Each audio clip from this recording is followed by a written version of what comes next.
Jim Gottstein, a graduate of Harvard Law School, is a tireless activist in the movement for social justice.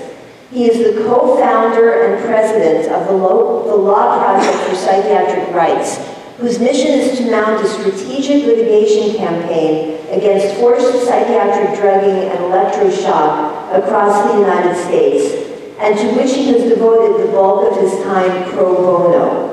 Starting in 2004, Jim has made it a high priority to address the alarming and horrific increase in the psychiatric drugging of children and youth. Among the 4 important Alaska Supreme Court decisions Jim has won is Myers v. Alaska Psychiatric Institute, which in 2006 ruled Alaska's forced drugging procedures unconstitutional. Myers was called the most important state Supreme Court decision on forced drugging in 20 years. Jim is best known internationally for subpoenaing and releasing the Zyprexa papers in 2006, resulting in a series of New York Times articles and an editorial calling for a congressional investigation. In 2009, Eli Lilly pled guilty and agreed to pay $1.4 billion in civil and criminal fines. Please welcome Jim Gottstein. Thank you all for coming, and Susan, thank you very much for that terrific introduction, and I'll get to not even talk about one slide. I will say that I didn't get any of that $1.4 billion. I ended up with $300,000 in attorney's fees, of which I still owe a fair amount. So she already talked about all this. The Law Project for Psychiatric Rights, known as PsychRights. And there's an article on our homepage, PsychRights.org, called How the Legal System Can Help Create a Recovery Culture in Mental Health Systems. I wrote the title that way because I gave it at alternatives so I could get through the SAMHSA censors. But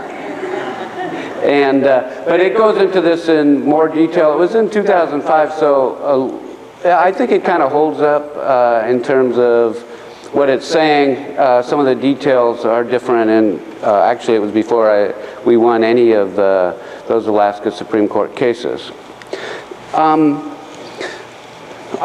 This is what I call the transformation triangle. And if anybody has a better name for that, because transformation has kind of been, co-opted by the system, right? And it's not technically a triangle. So I'm open to suggestions, but I'm pretty enamored of the idea of it.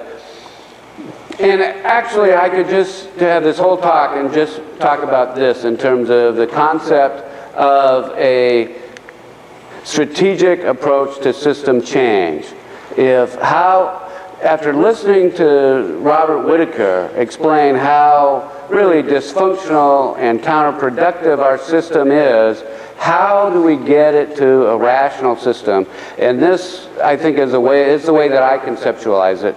And these 3 areas, public attitudes or public education, other choices or alternatives, and strategic litigation or honoring people's rights, I believe can work together in a way that reinforce each other to create system change. And again, public education, changing public attitudes is the most important thing. So when you look at public attitudes, if we change public attitudes to realize what Mr. Whitaker said about these other approaches having dramatically increased or dramatically improved outcomes. If the public knew that, they would, I suggest, support these other choices, these other alternatives. And the same is true going the other direction.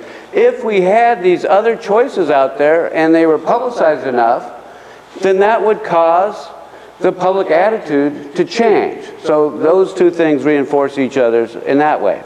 Okay, now one of the things, and I really try and live mostly in the legal arena, and one of the things that happens there, it's pervasive, is that people's rights are dishonored or ignored or violated or whatever you want to say as a matter of course.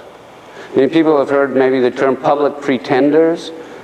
the lawyers who are appointed to defend people, I mean, they basically believe the same thing as society. And even though it's their job to try and keep people out of the hospital and their job to keep them from being drugged against their will, in fact, it's their ethical obligation, they basically go, well, if my client wasn't crazy, she'd know this was good for her. And therefore, I'm not going to really fight too hard. And that's, you find rarely that the attorneys appointed to represent people actually do their job, okay? And sadly, maybe it's even more true with the judges, is, in fact, they're in the not the KL case, the Ann L or something case, this electroshock case in New York where Kim Dara, who is one of the few terrific, appointed lawyers, he tried mightily to prevent this woman from being electroshocked. She'd been electroshocked against her will, I don't know, 150 times, maybe a couple hundred times, and they wanted to electroshock her again. I mean, actually, one of the problems was she spoke Spanish, and she was in an English-speaking ward, and they wouldn't refuse to transfer her to a Spanish-speaking, place where Spanish was spoken. But anyway, he tried to put on a real defense, which rarely happens, and the judge said, oh, I know all that stuff. Forget about it. And that's totally improper. I mean, the judge is not supposed to come in with any biases either. But the really sad thing is that was upheld on the Court of Appeals. So we need to change the judges and the lawyers' attitude about that. My approach, when you hear about people dying 25 years earlier on average, I look at these as death sentence cases. That when you lock someone up and especially force them to take drugs against their will and try and put them on that for the rest of their life, you are reducing their lives by 25 years. It's a death sentence. Okay, so it's a little bit harder to see it going the other way, strategic litigation changing public attitudes. But the biggest example, or the best example that I can think of, is Brown versus Board of Education, 1954. That was a decision by the U.S. Supreme Court that said legal segregation by statute was not constitutional. Before that, 100 years before, or something like that, actually Bob knows it, the Supreme Court had said separate but equal was constitutional. So there was a wide swath of the population in the United States that felt that segregation was okay. It was morally all right. And I really credit that decision and there were also a lot of people that didn't think it was all right, but there were a lot of people, and it was certainly acceptable, especially in the Deep South, to hold that position.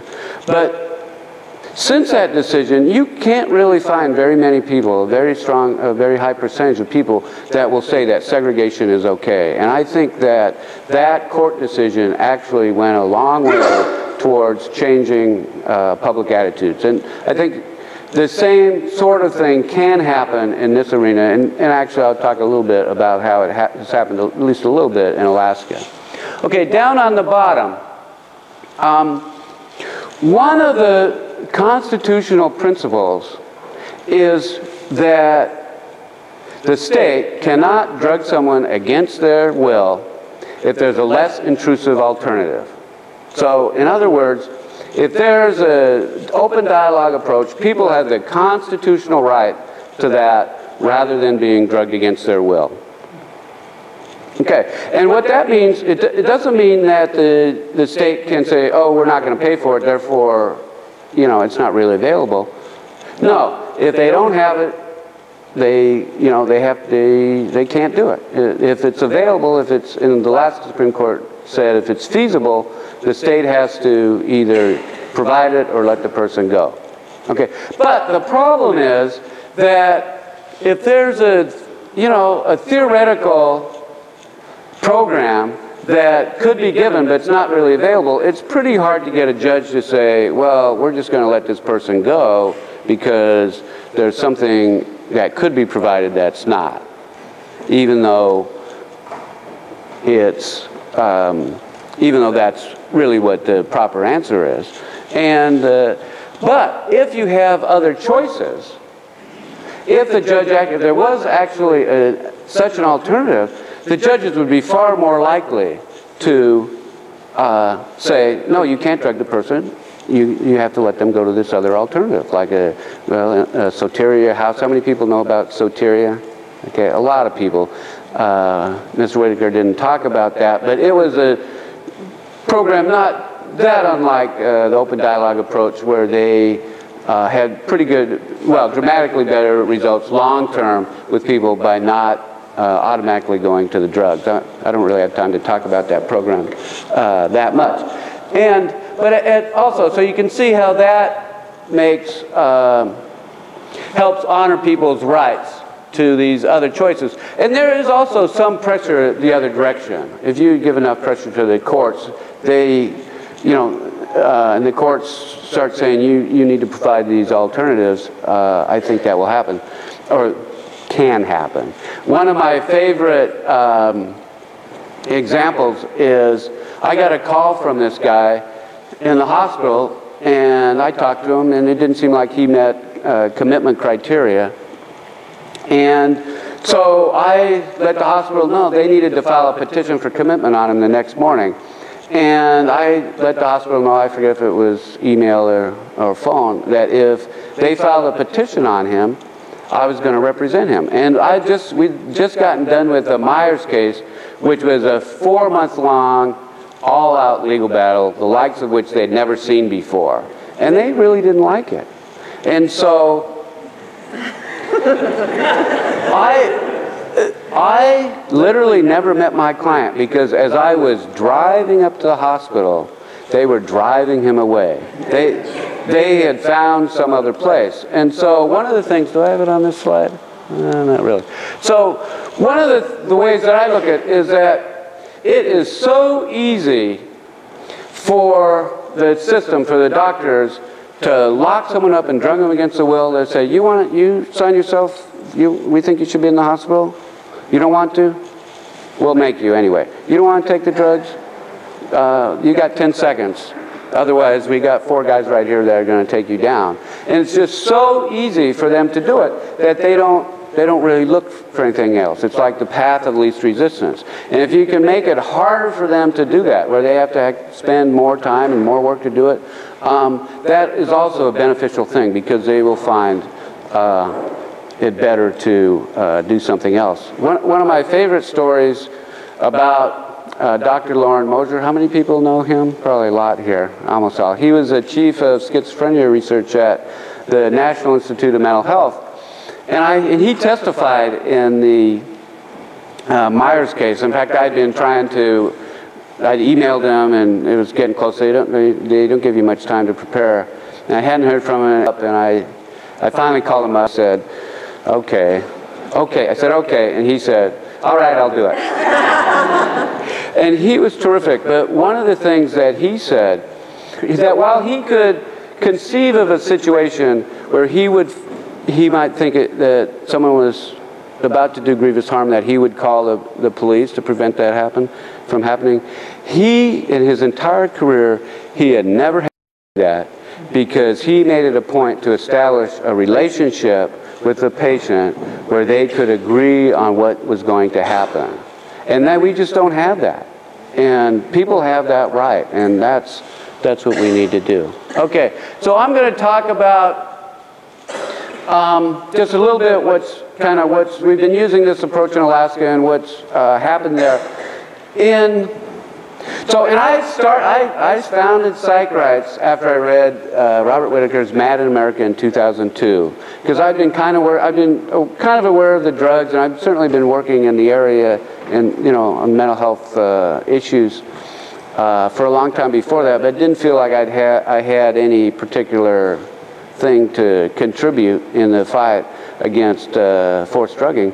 But when I read Mad in America, I said, well, not only is it a great book, but to me it was a litigation roadmap on how to challenge the forced drugging on the basis not so much of civil rights, but that it's not in the person's best interest. So anyway, that's what we did. And we brought Robert up in 2002, actually, I crashed the NARPA conference. I won't go into exactly what I did there, but and I met Mr. Whitaker there, and he agreed to come to Alaska in December and talk to the Alaska Mental Health Board, which I was on at the time. And then I took him into the Lion's Den, and we went into Alaska Psychiatric Institute, where he went through kind of, not exactly the same stuff here, but he presented this information, more of the scientific studies and stuff. And it was a very interesting reaction. It was kind of, there were psychiatrists there and other staff, and they were pretty hostile. And then but basically my sense of the room was, they basically felt, well, even if we agree with what you're saying, which we kind of do, we won't be allowed to do what you suggest. So again, we need to change public education. And the current system is so expensive that I think that is actually, the governments probably care more about how much money they're spending than the lives that they're ruining. And so that may be a wedge in. So anyway, we brought Robert up in 2002, 2003, 2007, and 2009, and he did public presentations. How many people know Professor Michael Perlin? Some people. He's been described by the judge who created the mental health court in Alaska.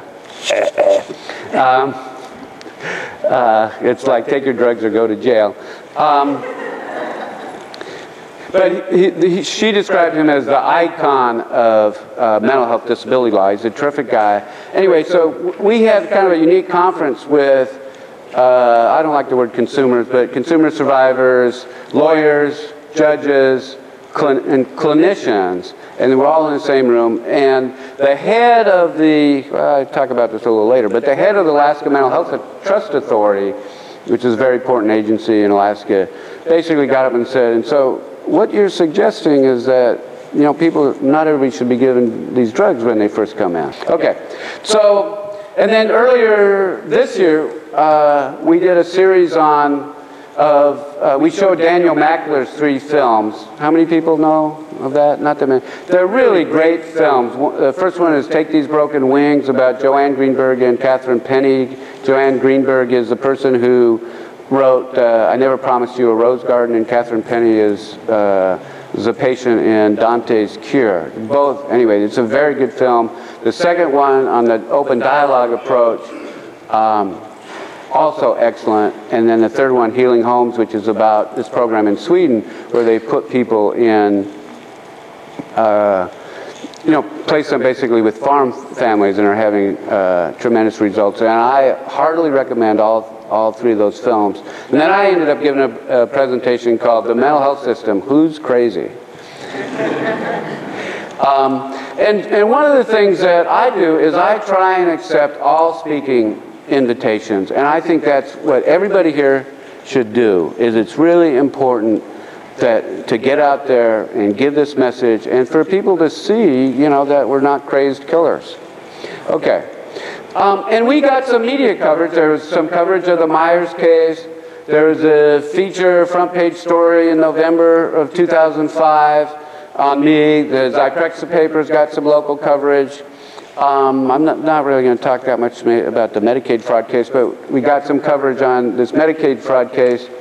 It turns out that most of the psychiatric drugging of children and youth is not covered under Medicaid and is therefore Medicaid fraud. And the sad thing is the government doesn't care, isn't enforcing it. And it turns out actually that there's going to be a story on me in the local NBC affiliate on Monday. So we're getting some coverage. And so what impact has this had?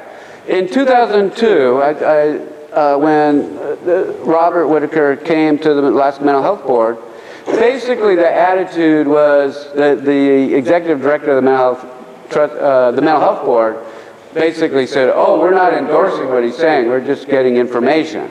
Okay, so that, very standoffish. In 2003, basically, that was after the conference with Michael Perlin and Bob Whitaker. Robert Whitaker was there too. Started out with Mr. Whitaker and then Professor Perlin. And then it seemed like, well, it implies that we need non-drug alternatives. In 2004, we started going to the trust, to the Mental Health Trust Authority, to get funding for a Soteria program, and they basically said, needs more development. In 2005, in that story that I talked about, the executive director of the Trust Authority, which is different than the board, said it's not a question of if we're going to start having some of these alternatives, but how. And then in 2006, the last Mental Health Trust Authority officially supported the creation of a Soteria house in Alaska, but said we want the state to put in money. So the trust has its own money, but they don't have that much money, and so they really try and get the state to put in money. But in 2007, when the state wouldn't agree to put money in, the trust went ahead and started Soteria. It provided money to open it. And in 2009, it opened. And in 2010, which I think is, in the way the budget process works, is kind of miraculous. They got the Soteria project in the state budget. And it's in the state budget now. And that's not to say it's not, that it might not come out, but it's basically in the state budget now. So it took, what, 7, 8, 9, 10 years, really, to get to this point.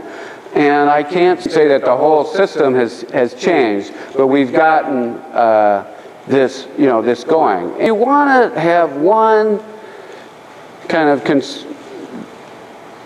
overarching principle of Soteria.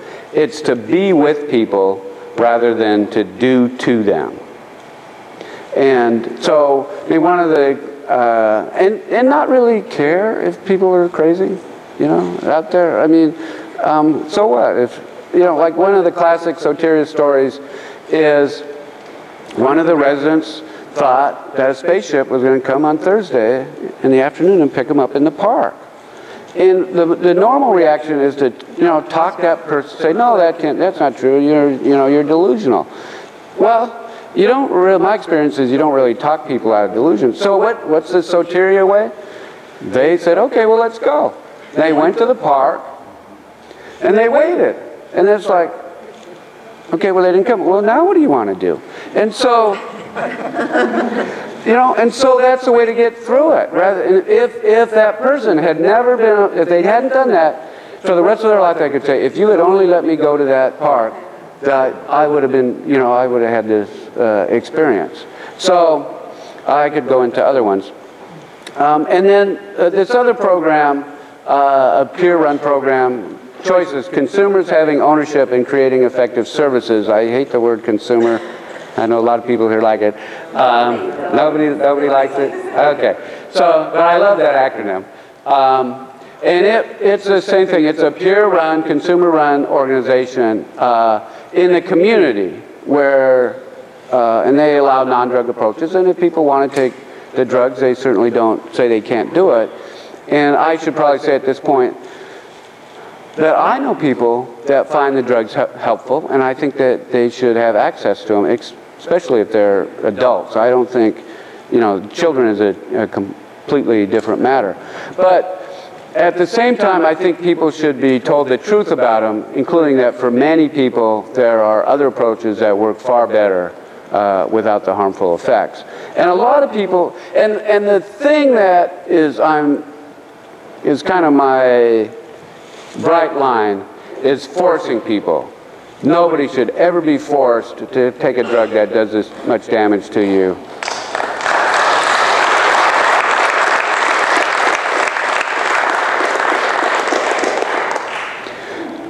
So, and one of the things that a lot of people do is, even with the neuroleptics, is one of the things that happens is that a person says, these drugs, they make me feel terrible, they're hurting me, they're poison. Well, they are poison. And they don't make me feel better. Even they might give me psychotic symptoms. And the doctor says, they say, oh, you're crazy, you don't even know how you feel. You know, and so, and that's, you know, that's the way that people are treated. So, but anyway, I know, like I said, but one of the approaches that people use that is successful when they decide for themselves is to use them periodically, which is, you know, they go along and then they kind of run into a problem, and then they might take them for, you know, just to kind of get through that rough spot. And that's far less damaging. And also, of course, it's better to be on fewer drugs and lower doses of a single drug or drugs than a lot of drugs and high doses of a lot of drugs. So, and some people find they just really can't come off of them.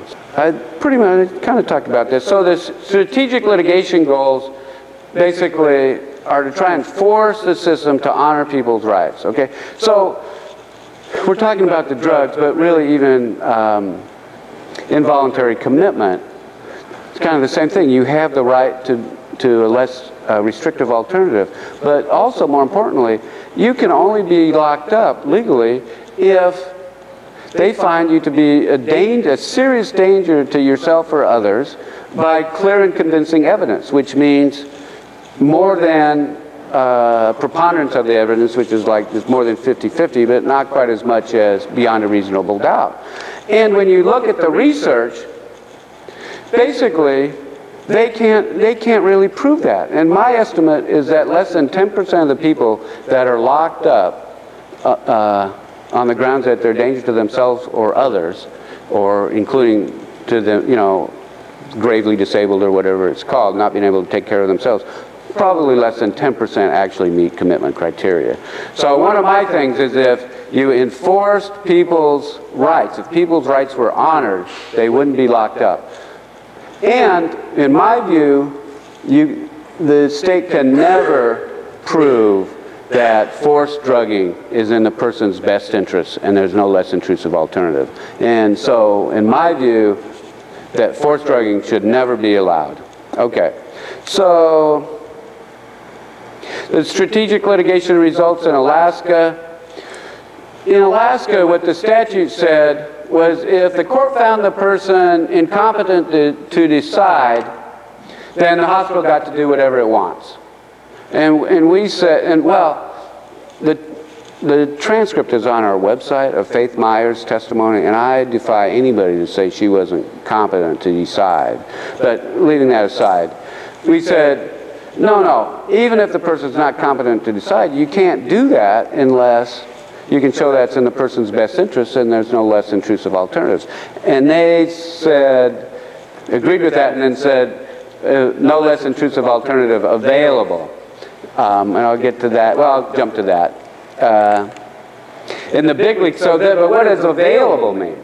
And in the Bigley case in 2009, they ruled that basically that if it's feasible, that means it's available, and if it's feasible, they have to provide the less intrusive alternative or let the person go. I don't really have time to go into, you know, kind of how there's a certain illogic in that, since the person is only locked up because they've been found to be too dangerous out. But in this case, in Bigley's case, who, by the way, was the guy that I subpoenaed the Zyprexa papers for,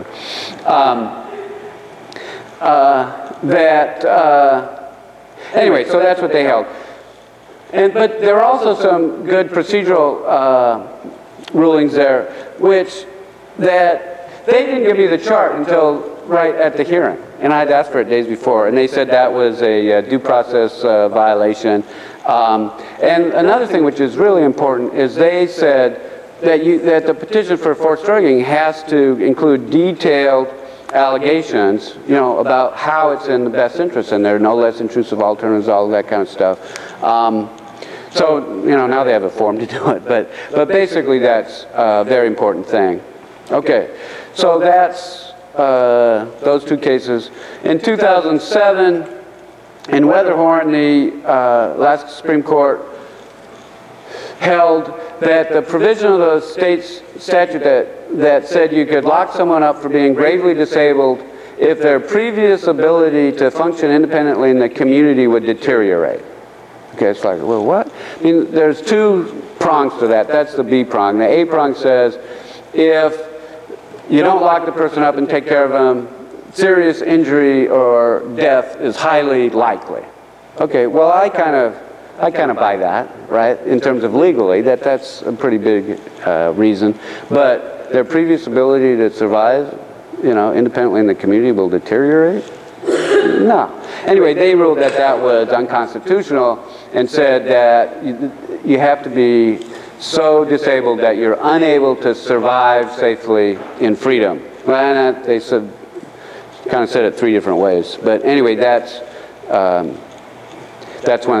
basically what they said.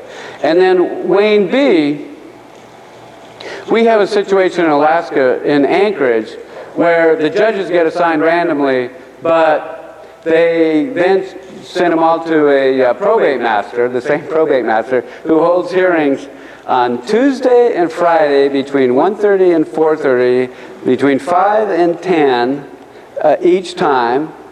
The judge, the probate master, the lawyer, the court reporter, the doctor, they run through it. They all get to go home for dinner, and all the defendants or respondents get locked up and drugged against their will if they haven't agreed to it. And but one of the things is that it's the Superior Court that has the legal authority to do that. And what the rule said was that the probate master has to give a transcript to the Superior Court, so that the Superior Court can determine, the real judge can determine whether the criteria is met. And they just never did it. And of course the public defenders never challenged it. And so we said, no, you have to comply with that. And the Supreme Court agreed. They said it's such, they called, they're not the first one, called locking someone up for psychiatric reasons as a massive curtailment of liberty, which gives rise to strong due process protections. So they basically said you have to provide a transcript or listen to the recording. Well, they want to do this so fast they don't have time to do the transcript. So now what they're doing supposedly is listening to the recording, which is asinine, because now you got, it can be pretty fast to read a transcript, but if you have to listen to the recording, then you really got the probate master that spends all that time, and then you got the judge that spends the same time. So I've been telling them, you really should just get rid of the probate masters, but that, they want to do it the way they've always done it. Okay, so those are those cases.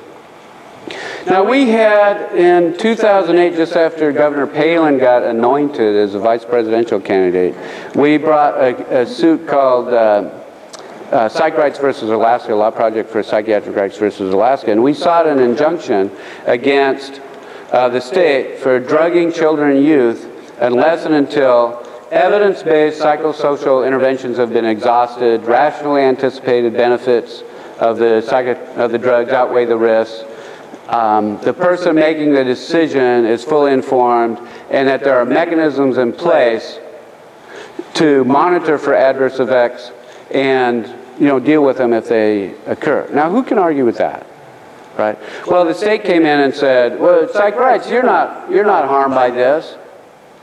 You don't have the right to sue. And they agreed and threw us out. And they ignored, well, there was at that time a doctrine called the public citizen standing, which said that someone could bring a suit if it's an important issue, and there's not going to be like you're really going to represent that side, and there's no better plaintiff that has or is likely to bring suit. And we didn't bring a parent in because they're subject to retaliation if they would bring suit. And then plus, in Alaska, the state always tries to gets attorney fees award against people when they win. And so most of these people, are pretty poor, and we didn't want to subject them to that. But the Supreme Court ignored that and made up this idea that, well, we never said you could sue on behalf of someone else's constitutional rights. It's like, what? So I guess that's not very important. All right. So there's that case. And then I mentioned that this most of the psychiatric drugging of children and youth on Medicaid is basically not covered, is Medicaid fraud. And the Ninth Circuit basically said, if the government doesn't care, why should we? And that's not what the statute says. It was a non-precedential ruling. I mean, it was, they thought so little of it, they said, you can't cite this as precedent.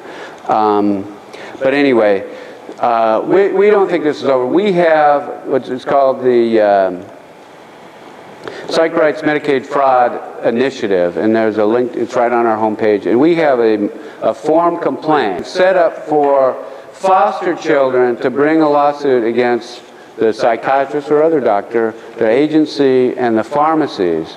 And these cases, each offending prescription carries a minimum penalty of $5,500.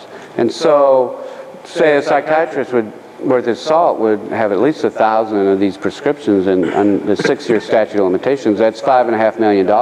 And so the idea is to if we get one of these doctors with that, to scare the other one to really curtail the practice. And we include the pharmacies to get the lawyers interested, because the big ones like CVS or Rite Aid would have enough money to make it interesting to the lawyers. And so I really encourage people, you've got to know specific diagnoses and you've got to know specific prescriptions. And we've got what's called a medically accepted indication chart, which says what drugs, it's a little bit old because it's so expensive to get this information, but which diagnoses are allowed for which drugs. Okay. So, anyway, I'd say the current Alaska situation is that, and I think largely because of these efforts, and not just me obviously, there are a lot of people that are working on this, that there's pretty widespread support for the idea that people should be allowed non-drug choices. And I put it in theory at least, because I wouldn't say that, it's certainly not throughout the system, but it's pretty officially accepted. The choices in Soteria are really accepted now as providing valuable services. We've got the least restrictive alternative and least intrusive alternative enshrined in the Supreme Court decisions. But we still have a long way to go. And then we did shift from the adult arena to the children's arena. So you really, once you establish these rights, you've got to keep pushing them, otherwise they'll ignore them. Okay, so I guess the message here is we need to really, work on this in an organized way. And what we set up is a state coordinator system.